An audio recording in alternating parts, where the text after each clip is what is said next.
Hello, friends, and welcome back to NintenGems, the Nintendo podcast where I, Braydon, and my co-host, Jake, we talk Nintendo. We talk some news, we talk what we've been playing recently, and then, of course, our highlight of the episode is the NintenGem, where we talk a retro game, anywhere from the NES on up through the Wii. I gotta say, I think that was the stupidest I've ever sounded saying my own name. Jake? With a question mark. But we're glad to have you around. Jake, you doing all right? Yeah, I'm doing as well as one can be during these troubling times. Yeah, there's a lot going on, and it's a good time to talk Nintendo, I think. Yeah, it's a good time to get our minds off of the world, your minds off of the world, and just play some video games. Absolutely. Share what we love. So let's jump right into it, shall we? Do you have any news or, new games that you've been playing recently? So yeah, I guess we can go ahead and get mine out of the way. So I have been playing a game on Switch. Comes out June 4th. It's called The Takeover. It is a beat 'em up, kind of retro style beat 'em up on Switch. It's already out on PC, I believe. Came out like November or something. On like a PC. Steam release? Yeah. Don't think it's coming to other consoles, but yeah, I don't know how to refer to it. I want to say retro style, but it isn't really retro style. It's like pixel art? No. It's like it reminds me of, do you ever go to like the arcades in like the mid 2000s? Oh yeah. It reminds me of that kind of graphical style. Ooh, so it's okay. like it's like 3D, you know, like 2.5D, I guess. Kind of polygonal. Sort of. All I can say is it looks like a game from that era. Sure. I am really getting us off the rails. A 90s cabinet. Yeah. Arcade game. Here, I'm gonna go ahead and just show you. I'm picturing House of the Dead, personally. Looks kind of like this. Wow. I don't know. It's like they're not like amazing. So it looks like the Streets of Rage style gameplay, but with 3D. I see what you mean. I don't know. It's weirdly stylized and yet not, but it specifically reminds me of a game from the like mid 2000s, which isn't necessarily a compliment. Yeah. Because some games from that era look just rough. It's weird. I don't know how to feel about it because mechanically it's fine. Plays like a beat 'em up. If you're a fan of old school beat 'em ups, I think you would enjoy this. And of course, I haven't finished the game yet. My time with it is not over, so I don't want to give any final thoughts. Yeah. But I don't know. It feels very mediocre. So that's what I was about to say. Just based on those screenshots that you showed me, I don't know if it would have grabbed my interest. Yeah. Especially, it comes out on console at a bad time because you mentioned Streets of Rage. You've heard anything about Streets of Rage 4? Yeah, I have, actually. That's amazing. Amazing. So good. It's actually on Xbox Games Pass. Xbox Game Pass. I always say Games Pass, like it's because there's more than one game. Yeah, no. Like Games Pass. I think you're right. No, it's Game Pass though. It's on Xbox Game Pass, and I was hanging out with some of my friends a few weeks ago, safely at a complete safe distance, 6 feet apart. Of course. And we were just looking for a 4-player game to play together, and it was on Game Pass, and so we played it. Beat it all in about 2 hours, and it was the most fun I've had gaming with other people in a long time. I have goosebumps because I can picture how fun that would be.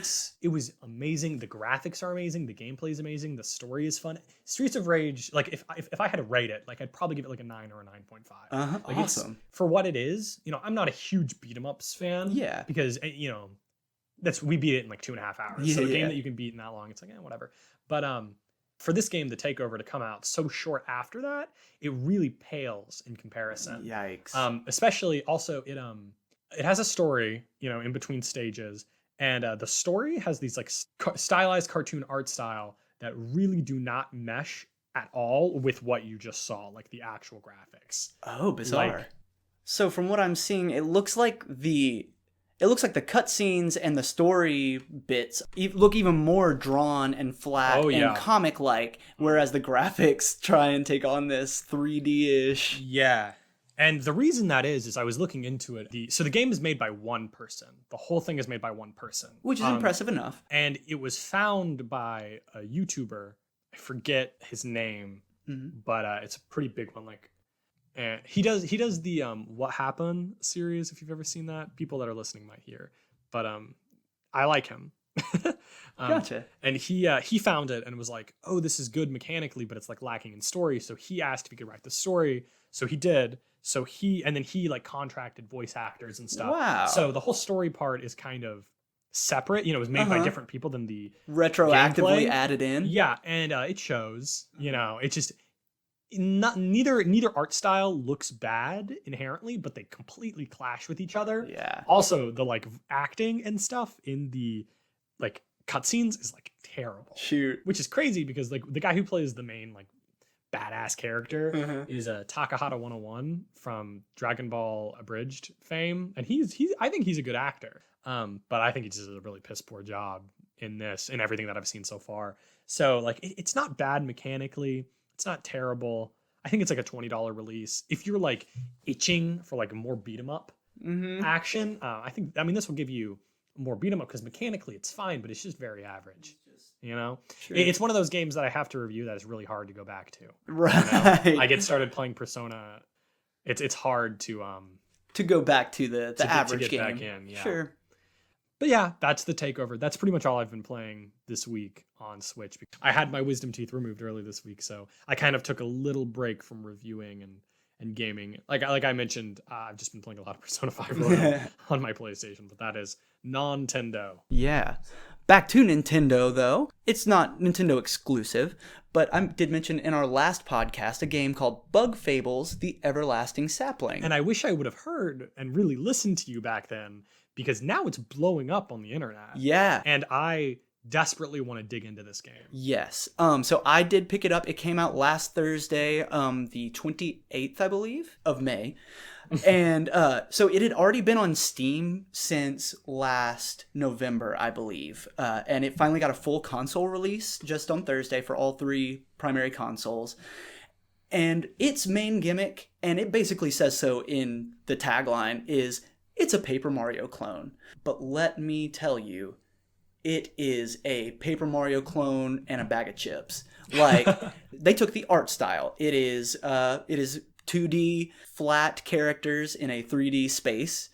They took the gameplay. It's turn-based. You use all of your character's attacks, and then it's the opponent's turn. And they kind of reworked the standard jump and hammer attacks from Paper Mario. You play as three main bug characters. You know, one's kind of a tank, one's kind of a magician, a specialist, and one is a ranged character. And so you use their three strengths kind of as alternatives to the hammer and jump. You know, some enemies are flying, and so you have to use the ranged character to bring them down to the ground.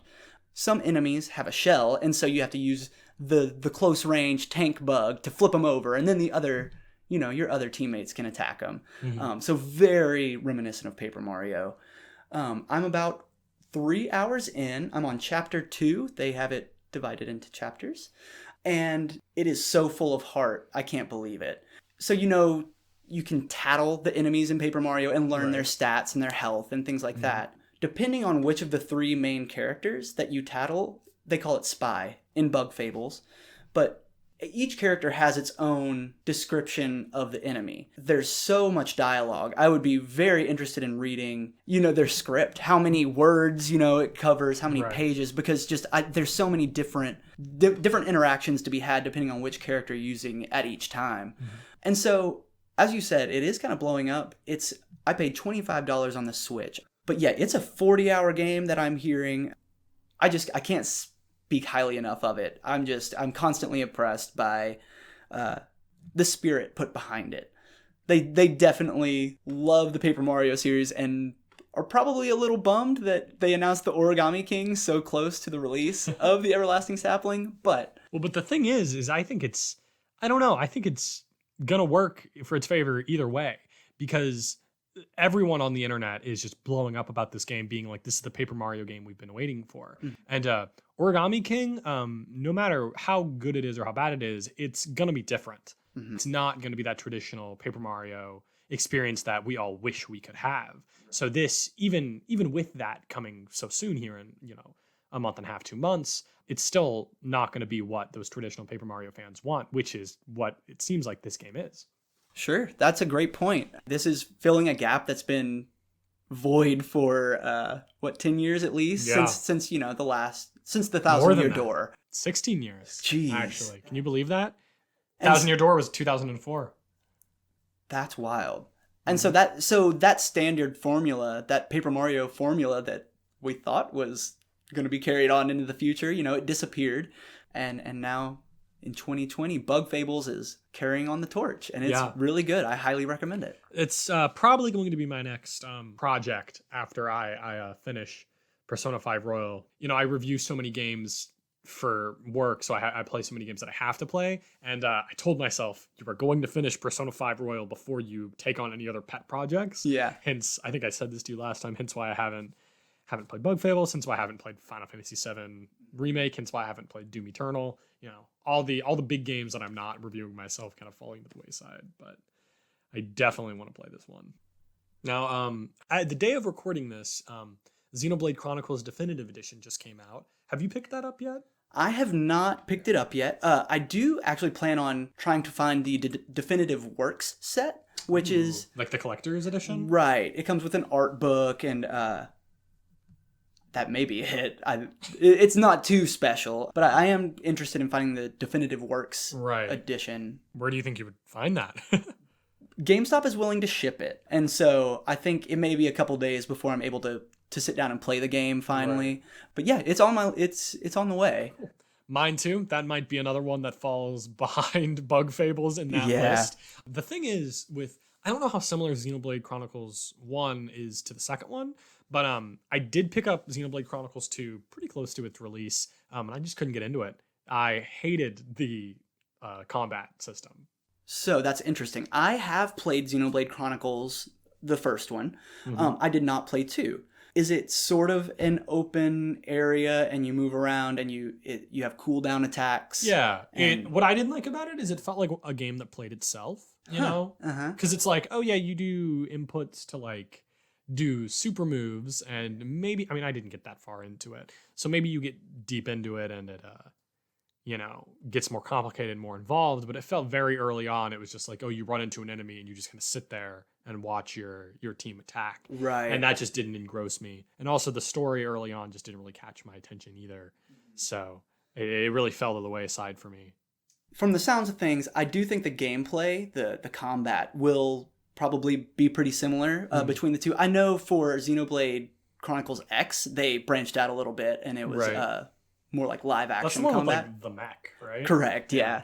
But so it sounds like Xenoblade Chronicles 1 and 2 are consistent together. It is a long, huge, high concept, strange game. Yeah. And so for the story to not grasp you, I don't blame you. It's a weird, dissatisfying kind of story that I don't think you'll never get the answers. It's forming its own religion, you know what I mean? Right, yeah. To craft this game world from the bottom up. And so you either have to buy into that religion or not. Right. But it's a wonderful game, and I played it on the new 3DS, and I think I sank probably 60 to 70 hours into it at least. So I'm looking forward to getting the Switch remaster. Yeah, well, we will hear about that more down the line once you've sunk your teeth into it. Sounds good to me. Looking forward to it. So, speaking of high concept Japanese games, would you like to get into what Switch game I brought this week? Absolutely. All right. So, I brought along Daemon X Machina. I think we've argued on how to pronounce this before. Machina?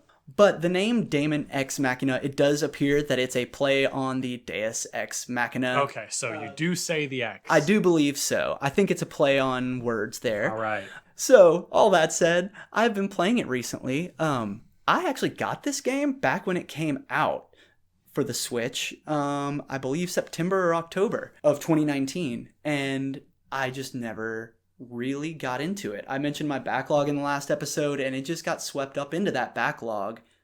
But let me tell you, I'm kind of glad I actually picked it up. It's pretty interesting. Are you a big mech game guy? In concept, I'd like to be.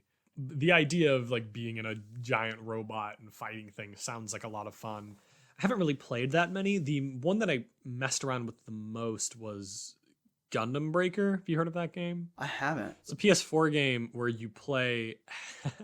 It's like a world that like it's like a Yu-Gi-Oh-esque world, except instead of like card games revolving around everything, it's like Gundams, or like toy Gundams, you know. And people make their toy Gundams like fight each other. So you play as like a toy Gundam. That sounds kind of cool. And you fight other toy Gundams, and when you beat other toy Gundams, you collect their pieces, and you know can customize the Gundam. It was fun. I didn't fall fully in love with it. I didn't get all that far into it, but it was a fun little game. And I don't know. I don't think that has.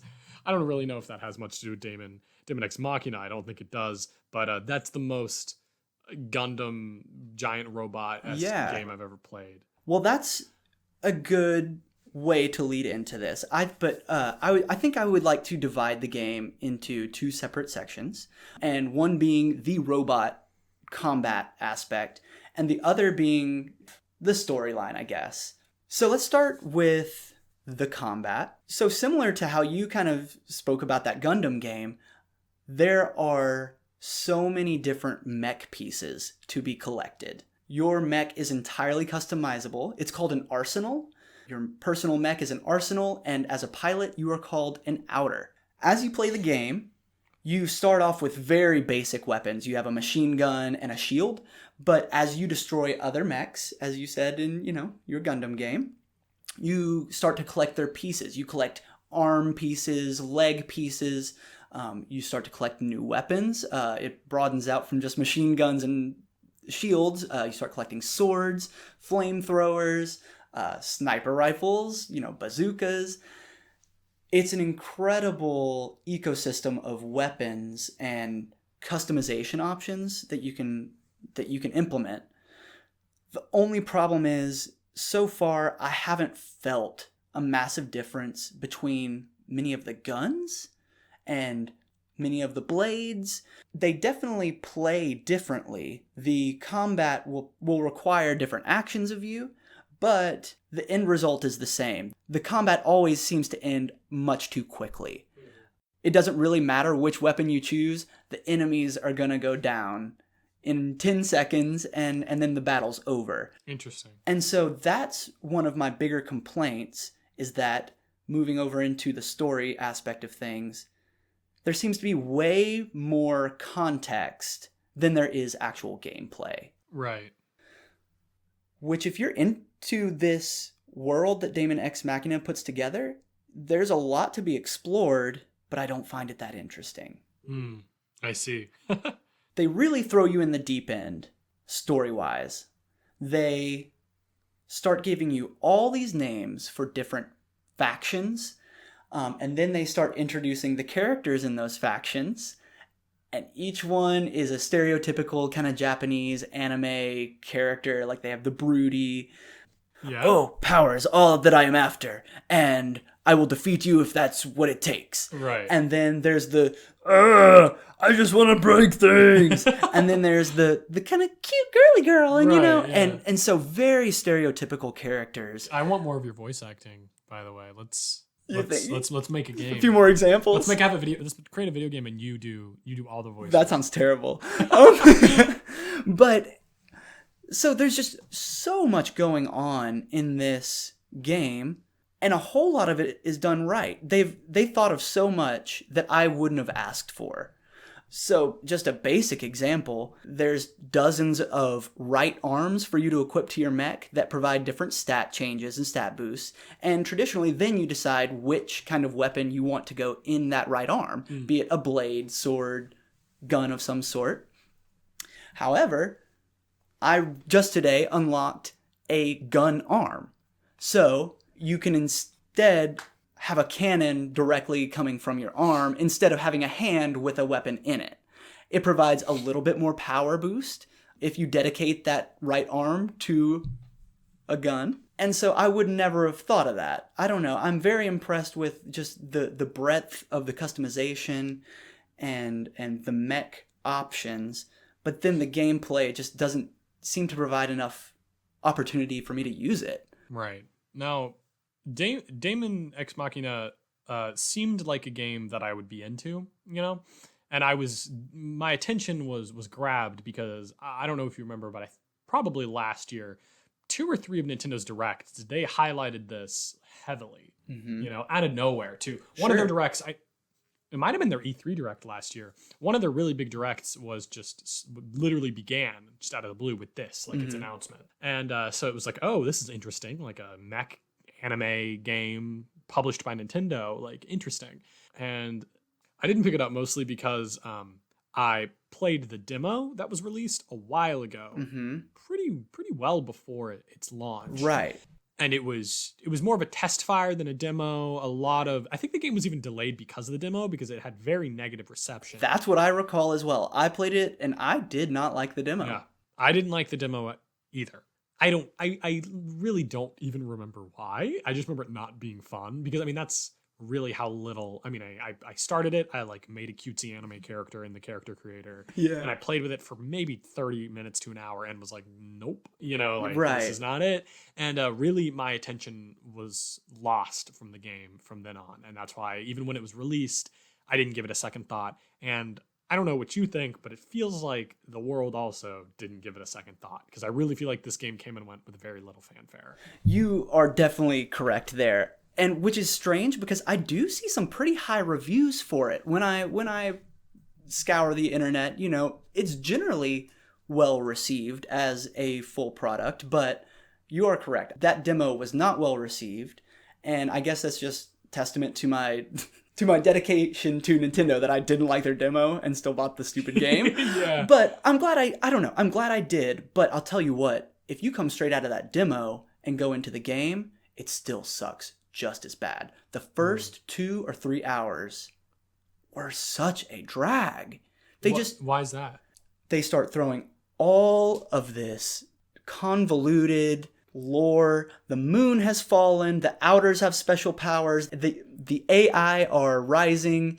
They are sentient now, and they're taking over the Earth. And there's a dozen different factions that are competing, all appearing and disappearing and popping back in with a dozen different characters in each faction.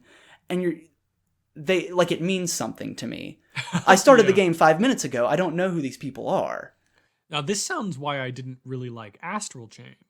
Because Astral Chain, I know you liked Astral Chain, didn't you? I didn't play it. Oh, that was your brother. My brother that played it, right, Connor. I also, Astral Chain completely lost me. Really? Because of similar things. What I consider to be, and this sounds like it as well, what I call overly anime story. Yeah. I love anime. I know you do. I'm a huge weeb. I am minoring in Japanese. I plan to spend a lot of time there. Love anime. I love Japanese culture. Sometimes they get a little crazy with their stories. Yeah. And it gets to be a bit much. Astral Chain had that for me. It was just too over the top, too high on its own supply, Yeah. And it sounds like this game might be like that as well. There's just a few too many moving parts going on. I don't know if it's going to end up being I can't tell if the world has magic in it or if everything, is supposed to be scientific. I can't tell if the AI... There's just no motivations behind any of the actions that are taking place. And so, yeah, it's hard to keep up with. I just really wish they would have made the actual mech battles longer. You end up going in these missions for 3 to 4 minutes at a time, and then you come back out, you're in the hub world, you're fixing up your mech, and that takes 15 minutes, and then you jump back into a mission for 3 or 4 minutes. And it seems like the formula's backwards. There's too many cutscenes, too much editing to do to only be actually shooting things for a couple minutes at a time. And so I have a blast when I'm shooting things, and when I get to customize my mech, but there's just a balance that hasn't been struck. Mm-hmm. Overall, if you are into any kind of mecha games, Armored Core specifically, this game was created actually by the Armored Core developer, director that is. So it's a spiritual successor of sorts. So it's definitely up some people's alley. I'm not done playing it. I still want to blow up some giant robots. And I think as I go on, things might balance out a little bit more gameplay-wise. I can envision some 10, 15-minute battles once the big bad guys start coming out and stuff. I'm surprised to hear that you're going to stick with this, because if it was me, and now and you seem to be like me where you've got a lot to play. Yeah. Because that's the thing, I have so much on my plate. If something doesn't grab my attention, I'm either only going to play it until I can review it, or I'm barely going to play it at all. Right. So I'm surprised to hear with your reception from what you're saying that you're even going to maybe stick with this to the end. And so, it's almost more curiosity at this point to see what kind of parts I can unlock. I've been consistently impressed. I mean, I found some acid cannon, which was not a kind of weapon that I would have expected in a mech game. And so as long as those surprises kind of keep coming, I may manage to stick with it. However, if the story convolutes itself too much more, I will also gracefully bow out. Yeah, so that's kind of my experience with Daemon X Machina. I would recommend it for those looking for a very particular style of game, either heavily into anime and Japanese characterization, or mech games. Either one of those would it would fall into your plate. And we might be getting an update on the state of this game next episode. Yeah, absolutely. I can definitely catch us up. Cool. So I guess it's time to move on to our NintenGem. All right. So we're looking at an N64 game this week. Is that right? We are. I feel like we really haven't talked much about the N64, which is interesting because that whole console generation, this is a bit of an aside, but that whole console generation is kind of fascinating to me. Just the jump from 2D to 3D. We've got a lot of interesting games on that generation, the N64. Do you think there's been a more significant leap in gaming, technology between whatever? Probably not, because that changed the way all games are played. That changed the way most games are played completely. Mario went from 2D to 3D. Right. Zelda went from 2D to 3D, and every game first-person shooters began to exist, third-person shooters. Complete, new new genres were created from that. And I don't think we're ever going to see that again. Yeah. I mean, obviously the closest thing would be VR. Right. But VR is here. Not necessarily the leaps and bounds we were maybe expecting. And I don't think VR will ever become the new normal, which 3D gaming pretty much did. We still get plenty of 2D games, but 3D gaming took over. And I don't think VR is probably never going to do that. I think it's going to become more accessible and more people are going to have it, but I don't think it'll ever become the new norm. Sure. It's not like, every single Call of Duty game now is going to be VR. I don't think that'll ever happen. But yeah, I love that generation. So many cool games, so many terribly aged games. Like, so many games from that system just do not age well, like almost impossible to go back to. Plenty of racing games, basically those have come a long way. Yeah, because racing games from that gen, like the draw distance is so bad. It's like you're just it's like you're driving in a fog the whole time. Yeah. Again, to show my age, kind of missed the N64. I could have gotten in it, but I didn't really get in it. Console gaming was like a second found thing for me. I think we might have discussed this, but I started playing with a Game Boy, and I only had Game Boy systems for a long time. I had a Game Boy Color, and then I had a Game Boy Advanced, and then I got a GameCube. So I missed the N64. Right. But when I started getting into retro gaming, the first thing that I bought was an N64. Yes. So still, as a quote-unquote child, in my younger years, I spent a lot of time with the N64. Sure. So I have a lot of love for this system. Mm-hmm. Well, let's get into our gem. Let's do it. It's a pretty big deal, guys. Yeah. It is a Legend of Zelda game, the Ocarina of Time. Ooh. Wow. Arguably one of the most celebrated games of all time, one of the most masterfully crafted games of all time. It is in my top 5 games of all time. Really? Which is interesting, knowing you're number 1 of all time. Which being the sequel to this game, right? Being Majora's Mask, that means two of your. This game is just an absolute classic. I would be surprised if you're listening to this Nintendo podcast and haven't played Ocarina of Time. Right. It's been re-released so many times over the years, so it's been playable on plenty of different systems. But the game is just so dang good. Now let's get this out of the way. I have a hot take on Ocarina of Time, being I'm not particularly impressed by it. Okay. Now, of course, this comes with me being someone who started with the GameCube and moved on GameCube to the Wii and then moved back to N64. Sure. So it wasn't this big. It didn't. I didn't play it on release, so it didn't like blow my mind the way it did a lot of people. I was spoiled by having other similar open world-esque games that were completely inspired by Ocarina of Time and would Ocarina of Time crawled so these games could run or whatever. Sure. But I never was particularly enthralled by it. Another confession, only ever played this game on the Virtual Console, and I spent most of my knowledge of this game comes from the 3DS remake, which is where I spent most of my time with the game. Right, gotcha. Because when I started buying N64 stuff, this game is a $60 game. Right. And I was like, I'm not spending $60 on an N64 game when on a cartridge. $20 to play it on my Wii, or whatever. Yeah, I don't know. The thing is, before, I've always been a troubled Nintendo fan in some ways because Zelda is everyone's poster boy. Everybody loves Zelda, and for years, I just didn't get it. There has not been, this is going to come up multiple times in our podcast because we're going to keep talking about Zelda. Yeah. Aside from the original Zelda on the NES and its sequel, Adventures of Link, there was no Zelda game that impressed me or that I could get into. I've always been a fan of Zelda's music specifically and Zelda's aesthetic. Like they always look amazing. Their characters are awesome. Their story seems super cool.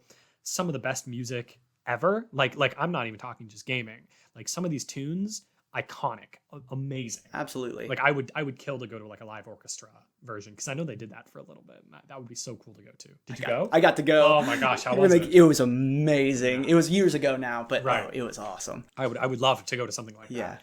But for years, I would play Twilight Princess. I would play Skyward Sword. I would play Ocarina of Time. Have not played Majora's Mask. I'll admit to that. Okay. I would play Link to the Past. I played the one on 3DS. I don't remember, the one where you like go on the wall. A Link Between Worlds. Link Between Worlds, yeah. And all of them, I would play for a few hours and just lose my attention. Even Ocarina of Time. Ocarina of Time, I feel like I put the most time into. But I will also admit, should not be hosting a Nintendo podcast because I've never beaten the game, Yeah. Because it couldn't hold my attention. And that's why I was so thrilled with Breath of the Wild because I finally felt like I could be in the Zelda zeitgeist. Yeah. And it also said something telling to me because it's the Zelda game that is the least like a Zelda game. Right. It's definitely stepped the furthest from the formula. And I love it. It's one of my favorite games, as I'm sure most people feel that way. Yeah. Oh, and I have nothing negative at all to say about Breath of the Wild. That it is a phenomenal game. But I'm thinking it might almost be time for me to really dive back into Ocarina of Time because, again, a completely different kind of Zelda game. But I did play the remake of Link's Awakening, and I loved it. Completely beat it. I didn't 100% it. Sure. And we might talk about that another day. You did enjoy it, though? Yeah, I loved it. Then I think you might be right. It might be time to revisit Ocarina of Time. Which is why I would love a Switch port or something, or something like that to give me a real good excuse so I don't have to pull out my 3DS, Wii, or N64. Right. But yeah, no, that's my big confession, I guess, is that everybody is enthralled with this game. And I just never really saw it. I could never really be held by it. And I think it's more the gameplay than anything. I don't really know because the story is interesting and obviously the music and everything. And I don't know. I can never get into Ocarina of Time. So that's very interesting, and I appreciate your honesty. In I can't lie to you people. I can't sit here for 30 minutes and say how much I love this game. Right. No, it's taboo news, but we'll work with it.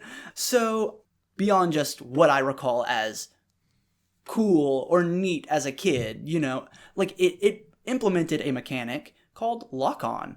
If my years of gaming knowledge are correct, The Legend of Zelda Ocarina of Time was the first game to lock on to an enemy. The Z-lock. Right. And so that way you don't have to rotate your camera as the enemy moves around you, strafes around you, your camera would stay right on them. And lock on, that's a mechanic that so many games have used over the years, and so that was the premiere of that mechanic. And the gameplay actually kind of stands the test of time, I think. The puzzles are similar to what they would implement in Breath of the Wild. You know what I mean? They're just as relevant today. The story is deep and complex. Did you ever become an adult? Did you time travel? I don't know if I've ever made it there. No. And see, that would almost be where you at least need to make it before I would let you quit. Right. If you don't know, the game takes place over, I guess, a little over 7 years. You start out as a child, and as you move through the game, you find a vault, and you wake up 7 years later, and you're an adult. And so the whole world changes between those 7 years. And so you have 2 different time periods to bounce back and forth between.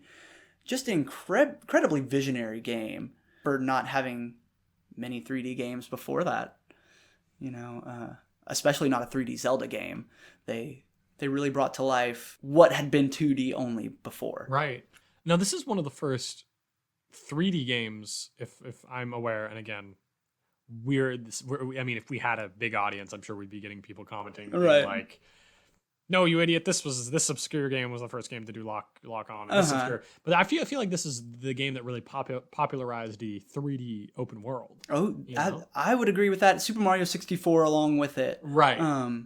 I honestly, but even Super Mario 64, it's like it's semi. You know, you've got these vignettes and these smaller open worlds, but Ocarina of Time, if what I know is correct, everything is pretty connected. Absolutely, yeah. You can move from one end of Hyrule to the other, right? With little to no world changing or anything like that. Which is cool because, like you mentioned, it's like a pretty good translation of the 2D Zeldas. Yes, because Link to the Past and Zelda NES are like that as well. Right. They definitely took, as they should, inspiration from the previous Zelda games and really just inflated all of the 2D world that they'd been working with for 4 or 5 games prior, and were able to create an immersive environment that had never been seen before. And then, of course, they take a lot of the character models and reuse them in Majora's Mask, which is something interesting. Right, which I'm very excited to talk about one day as Gem, knowing that that's your favorite game. So I'm sure there's going to be lots of hype from you. Oh. And I'm definitely more interested to look into Majora's Mask, just from what I've heard about the darker story, and just that game looks much more interesting to me than Ocarina of Time. Yeah, and so that's an interesting angle to take on it.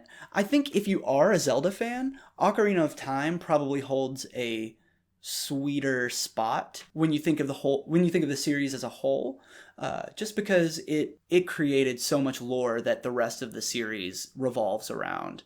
And if you buy into the timeline theories for the Legend of Zelda, you know, it all revolves around the Ocarina of Time. I don't even want to think about that. It's a mess. I've tried to look into that. You know, you've even got the official timeline, and it's, oh boy, it's not fun to think about. But so that said, Majora's Mask, I think from an outsider, would be a much better game to be one and done with, you know? And so I would, as a not the biggest Zelda fan, you, Jake, I would definitely be interested to see what you thought about Majora's Mask, because it is a bit of a one-off compared to the rest of the series. And before we play Majora's Mask, that's one that I'm definitely going to dive into, and I guess form more of an opinion about it, because I even feel bad sitting here being like, I don't really like it, you know? I haven't played it in a while. I definitely will do that. Yeah, for sure. That game, because it's just always it's weird. It's strange that I've never played it, I guess, because I've always been interested in that game, but also haven't been spoiled. I don't really know what happens. I just know that it's darker and is basically a direct sequel to Ocarina of Time, which is probably what we're going to get for Breath of the Wild 2, you know, whatever that game ends up being. It seems to almost even tonally be a Majora's Mask spiritual successor. Right. Yeah, I'm very interested to see how directly they connect Breath of the Wild 1 and 2, because Ocarina of Time and Majora's Mask, they, as you said, they are directly linked. You can basically turn off Ocarina of Time, start Majora's Mask, and pick right up where you left off, which is really interesting. Most Zelda games aren't like that. So, I guess we kind of talked about your opinion of the game. I'm pretty sure this game holds one of IGN's only 10 out of 10 ratings. Can't be only. I'm sure they give one of their only. Yeah. That's interesting. This game is just so highly regarded by so many people as the perfect game. And I do think it does have a perfect balance of story, gameplay, ambiance, and immersion that even if you were to pick it up today, if you're willing to sit down and, invest a little, I think it'd have you just as engaged as any modern game, as The Last of Us. You know what I mean? I think it is just as engaging. I wanna come up and correct myself. You're right. IGN has given like 10 tens, like really very, very small amount, which surprises me. Yeah. Ocarina of Time on there? Yep. Mm-hmm. That it is. Also, strange thing, they went like 10 years. I don't know if they switched their rating scale, but they went from 99 Pokemon Red and Blue to the next game they gave it 10 was Metal Gear Solid 4 in 2008. Wow. So I don't know if they switched their rating scale or something for that time, but it's interesting to see. Mm-hmm. It is interesting that, so many people, I mean, it is really one of those quote unquote holy games. So many people are going to say this is one of their favorite games. Right. So many people are going to say this was a hugely influential game to them. I don't know. It's just one of those ones that so many people regard so highly, which is why I've always felt so interesting. Well, I've always felt almost embarrassed, I guess, of my quote unquote hot take. Because I want to like these games, I want to be, everybody loves Zelda so much. And so I wanted to get into that zeitgeist, which is why I said I was really happy when I did love Breath of the Wild. Right. I finally felt like I could be part of the Zelda culture. Uh-huh. But yeah, so it is interesting that, 20 some odd years later, this game has still held its relevance, And it's interesting that aside from the 3DS remake, we haven't really gotten a full console remake, because that's something that I'm sure people would love. A graphical upgrade. Right. Because I'm pretty sure the 3DS remake was received relatively well. Yeah, it was. And they did touch up the graphics a little bit there as well when they released it for the 3DS. It looks pretty good. And so, yeah. And it plays, I mean, it's a true remaster and essentially port. It plays just as the original N64 version did. And so if you're looking for an easy, maybe convenient way to play this game, I would recommend the 3DS. But that said, an even further remaster, like bring on some Twilight Princess style graphics or something like that, I'd pay full price for that stupid game. Oh, yeah. I really As I'm would. sure most people would. Yeah, absolutely. I mean, look at Link's Awakening. Do something like that. I mean, easy $60. Shoot, dang it. I forgot they suckered me with Link's Awakening. So, or yeah, of course I'd buy it. Xenoblade Chronicle, easy $60. People are going to buy it and not complain. Right. Just any way to get classic games that people love on a new system with, just enough quote-unquote new content in there to warrant the price. People will eat it up. Mm-hmm. Well, yeah, so I don't feel like we talked about the content of Ocarina of Time quite as much as we did the cultural significance, but I think that's okay because it's an older game. Many people have played it, and if you haven't, you definitely should. Yeah, for sure. It's something that I need to get back to someday, because like I mentioned kind of at the top of our discussion, it might be time. I might be ready in this time of my life to go back and really actually enjoy Ocarina of Time. Listeners, if you're out there, help me guilt trip Jake into playing Ocarina of Time. I'm calling upon you. But all right, man, that's kind of all I have to say for this evening. What about you? Same here. Just more reinforced guilt, I guess, for not playing Ocarina of Time. We'll make you a true Nintendo fan one day. Won't be a true Nintendo fan till I finish that game. Right. But all right, man, it's been a joy as always. Guys, thank you so much for listening to NintenGems. I am Braydon. I'm Jake. Be sure to give us a like on Facebook, listen to us on Spotify, Apple Podcasts, or Podbean, and reach out to us with any questions or comments you might have. Thanks, guys. Have a good one. See you guys.